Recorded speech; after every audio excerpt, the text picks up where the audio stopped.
अस्सलाम वालेकुम नाज़रीन, आज की नई रिएक्शन वीडियो के साथ हाज़िर खिदमत है। आज की रिएक्शन वीडियो रशिया पाकिस्तान को अब लेटेस्ट जो जेट इंजन है JF-17 के लिए वो डायरेक्टली पाकिस्तान को देगा।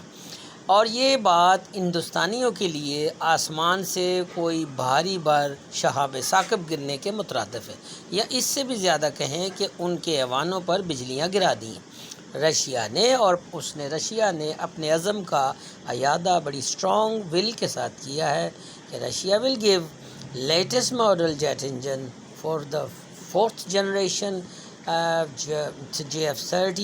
JF-17। ये जो MiG-29 में ये लगते थे, और MiG-29 का जो इंजन है बड़ा रिलायबल है, स्ट्रॉन्ग है। फिर वो उसके ऊपर पेलोड ताकत, उसकी अपने इंजन की ताकत, फिर वो नेविगेशन सिस्टम कनेक्ट हो जाता है सैटेलाइट के साथ, electronics warfare to deal every sort of electronics calculation. और ये सब कुछ, ये इंजन की जो पायदारी महंगा ज़रूर है, लेकिन उसके साथ साथ इसमें ये सलाहियतें हैं। लेकिन पहले चूँकि वो चाइना को एक्सपोर्ट कर रहा था, उसके ज़रिए से पाकिस्तान को मिलते थे, लेकिन रशिया इस चीज़ को रियलाइज़ कर चुका है कि पाकिस्तान एक फ़ातेह है। पाकिस्तान की एयरफोर्स जो है दुनिया की बेस्ट एयरफोर्स है, और उसको जब वो ये चीज़ आगे से ख़रीद के अपने जहाज़ में लगाएंगे, और फिर वो जहाज़ से वो अपनी कारकर्दगी का और अपनी सलाहियतों का जब लोहा मनवाएंगे, तो वो चीज़ ज़ाहिर है उसकी डिमांड बढ़ेगी, वो क्वालिटी है। और रूस की ये मंशा भी है, मर्ज़ी भी है कि ये इंजन इसको एक्सपोर्ट करे और एक्सपोर्ट इसकी डिमांड में इजाफ़ा हो, और यही सिलसिला है। और आज जो ख़बर आने के बाद और ये रशिया के फ़ैसले के बाद, मैं कहता हूँ हिंदुस्तान के जो ऐवान हैं उनमें बिजलियाँ गिर गई हैं। वो इसको बहुत ज़्यादा, और वही बात आ जाती है ना कि आप करके कुछ नहीं दिखाते और दोस्तियां मांगे, फिर दोस्तियों पे वफ़ाएँ मांगे। भाई आप कितने को वफ़ादार हैं? आपने आज तक कौन से दोस्त के साथ वफ़ा की है? हमेशा फिर बाद में ताने और उन फफे कुटनी मासियों की तरह बाद में आपने ठंडे होके भरे।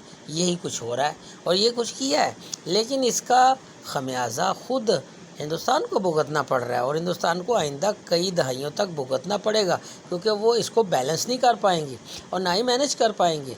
और फिर ये चीज़ें आप देखें कि पाकिस्तान को शुरू दिन से ही पाकिस्तान ने एक अपना जहाज़, और वो ज़ाहिर है वो चाइना की बिल्कुल कोलैबोरेशन है, उस चाइनीज़ टेक्नोलॉजी भी है, पाकिस्तान का भी उसमें इंजीनियरिंग कमाल है। तो ये सारा कुछ है, लेकिन वो सब कुछ उससे पहले चाइना का इंजन भी उसमें इस्तेमाल हो, नो डाउट, ऐसी बात नहीं है। लेकिन रशियन जो इंजन है, लेटेस्ट इंजन MiG-29 का, वो बहुत ही ज़्यादा इफेक्टिव और स्ट्रॉन्ग है, उसकी कारबोदी। आइए नाज़रीन, हम आपको वीडियो दिखाते हैं।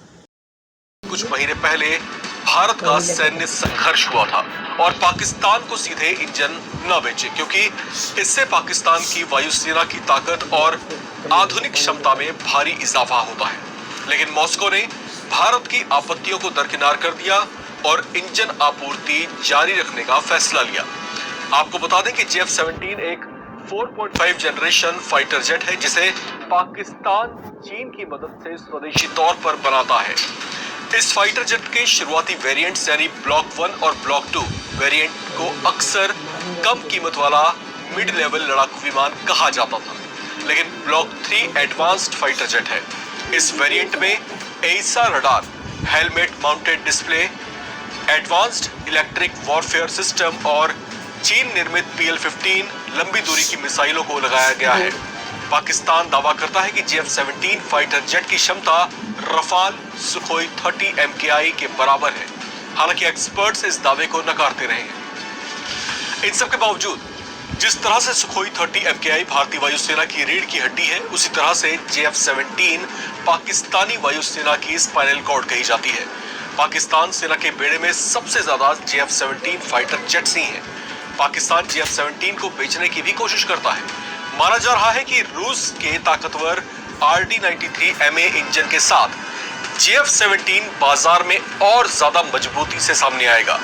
डिफेंस सिक्योरिटी एशिया की रिपोर्ट में दावा किया गया है कि RD-93MA इंजन JF-17 ब्लॉक 3 के लिए गेम चेंजर साबित हो सकती है। ये इंजन पुराने RD-93 की तुलना में ज्यादा थ्रस्ट, बेहतर इंजन क्षमता, लंबी सेवा अवधि और उच्च तापीय सहनशीलता प्रदान करता है। इन तकनीक सुधारों से न केवल विमान भारी पेलोड ले जा सकता है बल्कि ज्यादा फुर्तीला भी हो जाएगा। रिपोर्ट में कहा गया है कि जब इन्हें एयरबॉर्न अर्ली वार्निंग सिस्टम और नेटवर्क सेंट्रिक ऑपरेशन के साथ जोड़ा जाता है तो ये प्लेटफॉर्म पाकिस्तान की वायुसेना के लिए काफी महत्वपूर्ण हो जाते हैं। भारत रूसी इंजन की पाकिस्तानी विमानों के लिए बिक्री पर हमेशा से आपत्ति जताता रहा है। साल 2006 में भी जब रूसी इंजन के लिए डील की गई थी उस वक्त भी भारत ने अपनी आपत्ति जताई थी। 2006 में नई दिल्ली का सबूत उस समय भी सबने देखा जब ट्रंप अपने टैरिफ से भारत को दबाने की कोशिश में थे, लेकिन रूस ने भी भारत को अपना जिगरी बताकर ट्रंप को तगड़ा जवाब दिया था। वहीं खबर ये भी है कि पुतिन इस साल भारत आ रहे हैं और टैरिफ तनाव के बीच मोदी पुतिन की मीटिंग पर पूरी दुनिया की नजरें टिकी हुई हैं। लेकिन इतना सच्चा दोस्त होने के बावजूद रूस ने अब जो किया है वो अपने आप में हैरान कर देने वाला है। दावा किया जा रहा है कि रूस ने भारत को बड़ा धोखा दिया है। तो क्या वाकई ही पुतिन ने भारत के साथ डबल गेम खेला है? इसे जानने के लिए आइए आपको ये रिपोर्ट दिखाते हैं। दरअसल डिफेंस सिक्योरिटी एशिया की रिपोर्ट में दावा किया गया कि भारत के दुश्मन पाकिस्तान को JF-17 फाइटर जेट के लिए एक इंजन की जरूरत है और इसी मामले में भारत ने रूस से अपील की थी वो पाकिस्तान की इस मामले में मदद ना करे, लेकिन रूस ने भारत की अपील को ठुकरा दिया है। आपको बता दें कि JF-17 एक 4.5 जनरेशन फाइटर जेट है जिसे चीन की मदद से स्वदेशी तौर पर पाकिस्तान बनाता है। इसके वेरिएंट ब्लॉक 1 और ब्लॉक 2 को कम ताकतवर माना जाता है, इसलिए अब वो ब्लॉक 3 की कोशिश में है। इस वेरिएंट में चीन निर्मित PL-15 लंबी दूरी की मिसाइलों एडवांस इलेक्ट्रॉनिक वॉरफेयर सिस्टम को लगाया गया है।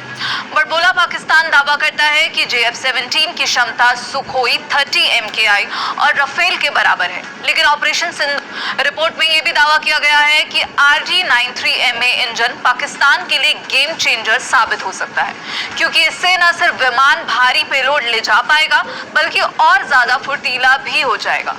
तो रूस जो एक तरफ अमेरिका के सामने भारत के साथ कंधे से कंधा मिलाकर खड़ा है और दूसरी तरफ ही भारत के दुश्मन पाकिस्तान के साथ भी हाथ मिला रहा है। इस पर भारत या रूस की तरफ से अभी कोई आधिकारिक बयान तो नहीं आया है, लेकिन भारत हमेशा से इस मुद्दे पर आपत्ति जताता रहा है। हालांकि रूस ने कहा था कि वो सीधे सीधे पाकिस्तान को इंजन नहीं बेच रहा बल्कि चीन को इंजन बेच रहा है। तो अब दावा किया जा रहा है रूस अब पाकिस्तान को ये इंजन सप्लाई करने के फैसले पर अड़ गया है।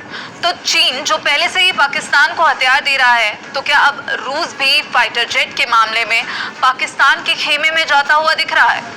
और कहीं ना कहीं इसे भारत के लिए भी खतरे की घंटी के तौर पर देखा जा रहा है।